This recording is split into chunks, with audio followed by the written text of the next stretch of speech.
All right, everybody, welcome to Brain School at Brain Fresh. If you would hit like and subscribe, please. That helps everybody find the channel. So I'm Dr. Mary Rensel. I like to share some brain tips for the busy women doctors, for the busy leaders in healthcare. You know, interesting times in healthcare, right? A lot of challenges, a lot of concerns, a lot of difficulties with retention, with team engagement, and what can we do out there? How can we help that situation? There's so many people looking for resources in that area. So I like to dive into the neuroscience research, dust it off, and make it useful for people working. Like, well, how can Brain Wonder help us with our work performance, is for ourselves as leaders and for our teams that we manage, right? Okay, so let's start. So we've been talking this month in Brain Fresh about the ideal performance capacity of leaders and how the American Hospital Association has suggested making team well-being one of our top priorities for 2024. And why is that? Well, there's such a high rate of burnout in healthcare, and how can we as team leads share some educational information, strategies towards our teams? How can we help ourselves just manage our energy conservation, our energy management in busy days in healthcare? Well, and what this really interesting article in HBR had suggested is that there's kind of four capacities, four ways, or four areas to think about our energy management: our cognitive capacities, our physical capacities, our emotional capacities, and then also our spiritual capacity. And by that, they mean, helping others, like doing something that is selfless. So let's talk today about the emotional capacity of the leader. What do emotions have to do with anything? Well, we all know now, because we're here in Brain Fresh, Brain School, we know that the emotions come from the brain, not the heart. We talk a lot about the heart and emotions coming from the heart, and the emotions, newsflash, don't come from the heart. They come from the brain. The brain is also our source of memories, ideas, planning, emotions again, right? So all of that comes from the same organ. So your emotional setting will determine your ability to solve the big problems during the day, right? So we have to be aware, as the first step, of what our emotional state is. And it turns out, when I've done some self-assessment of emotional states throughout a busy workday, they get more and more negative as the day gets busy, right? And as the day goes on, at the end of the day, it was associated more with negative emotions. And so I was like, hey, wait, is there anything you can do throughout the day? So I was digging through the research, to change that, because we don't want to I personally don't want to just get more emotionally negative as the day goes on.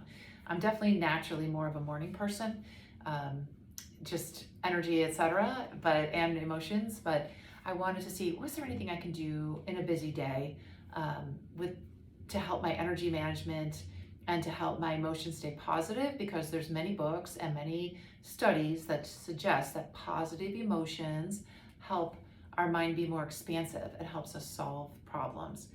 So let's start. Okay, so what about that emotional climate? Our emotional capacity. What if we think of our emotional level like weather? Where are we? Is it raining and dark? Is it bright and sunny? Is it in the middle, just kind of cloudy and okay? We can think about our emotional assessment as a bit of like a weather climate check. What's going on in there? How do we feel?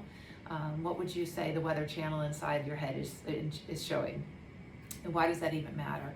Our emotions will drive our performance at work, right?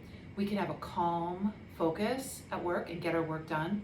We can have intention about what's important to us that day, and attention, put our attention towards solving the big problems that we come across throughout the day, right?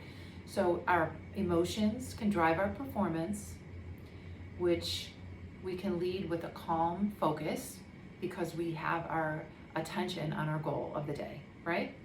Our negative emotions, they drain our energy. They're exhausting, right? They are what some people will say toxic. If you're with people who are all negative emotions, it might feel toxic. It doesn't feel good. You don't want to stay usually around people with negative emotions. What happens with negative emotions? Well, it has a negative effect on our performance at work, meaning we can be more reactive. We can be emotionally, we don't have our emotions under control. We can have that sense we want to fight or flight because we have more anger. We can feel threatened at work, and it can lead to many challenges, right? If emotions aren't handled well. And what else can happen? Well, it can change emotions if not expressed, and people aren't aware of the emotions. It can change our heart rate. It can change our blood pressure. It can change our muscular system. Do you ever be tense and you can just feel it in your muscles? It can change our vision. You know, I've heard people with panic attacks and the vision comes in like tunnel vision. And for sure it can affect our performance at work because we are going through all these negative emotions and we don't have the focus, we don't have the drive, we don't have the ability to see the big picture, right? So what can increase our chance of being in positive emotions? Exercise can help, nutrition, positive nutrition can help, you know, considering sleep a ritual for ideal work performance, that you're getting in, you know, the amount of sleep that you need. And then this article suggested 6 steps, like a ritual, to kind of assess your emotions, or maybe even before you react to someone, to go through these 6 steps. Ready? Number 1, first, you're just aware of your body signals of what emotion you might be feeling, right? So you're checking the weather. What is your climate inside? Do you feel tense? Is your heart rate up? Are things feeling tight? Do you feel like running out of here? Those are your body signals that you may be having an emotion. You know, it might be positive or negative.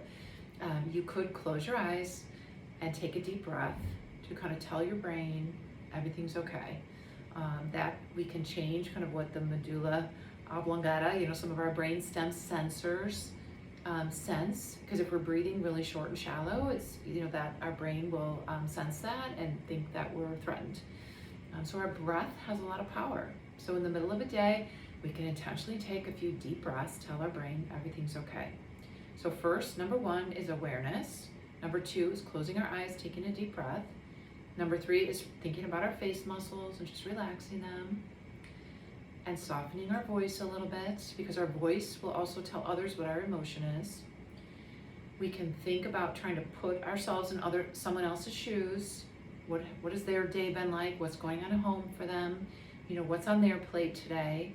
What's their climate inside of them? You know, what feelings are they having? And then you can frame your response in a positive sense. So if you're angry that somebody didn't get a job done, you can say, you know, that project is really important to me. I see that you weren't able to complete it. Is there a time that you are able to complete it? If you could please let me know, because we need to have it done by X day. Or would you like someone to take that off your plate because I see you weren't able to complete it in the time frame? You can, you know, use positive language and provide solutions, or ask the person, like, what would be helpful for you, right? So how else can we adjust our emotion? Number 1, like we said, we have that 6-step ritual, so that's 1. Number 2 is music. So music can help you relax. Music can help you get jazzed, you know, so you can put on some music to get you revved up. And then our body language, just a simple smile is actually effective. It tells our brain that we're happy, even if you're not feeling happy. If you can get a real smile on your face, it can be a little bit of a trick to your emotions. You can feel confident that you can manage emotions because you just now know that 6-step process. And our close relationships with people that are supportive to us are a place for recovery for our emotions. So if we have a busy day and we say, oh, I don't want to go see my friends, or I don't want to tell my family anything about this, actually interacting with someone that's really supportive with us can help us have emotional recovery from a really busy day. Okay, so back to our internal climate. What is the weather inside as far as your emotions? You know, all day long we are oscillating between, you know, negative emotions, positive emotions. If we can get to a 3-to-1 ratio where we have 3 positive emotions to 1 negative emotions, we'll have more of a creative day. We will have a more smooth day. We will have like an optimal day. So other ways that we can assess or change our emotions, we talked about a 6-step ritual: music, watching our own body language, and using our close relationships as a source of renewal for us after busy days at work. Okay, you got this. Tell me your favorite one. Are you gonna do music, talk more to friends and family? You gonna try the 6 steps? What do you think? You're gonna do that smile, because it actually kind of tells our brain we could be happy and it helps us feel happy. So let me know your favorite one. Okay, this is the end of Brain School. Please like and subscribe. And I love your Brain Wonder towards your work days, and I love to use Brain Wonder to just build some new skills to help make work a more happy, successful, ideal place. Okay, you got this, guys.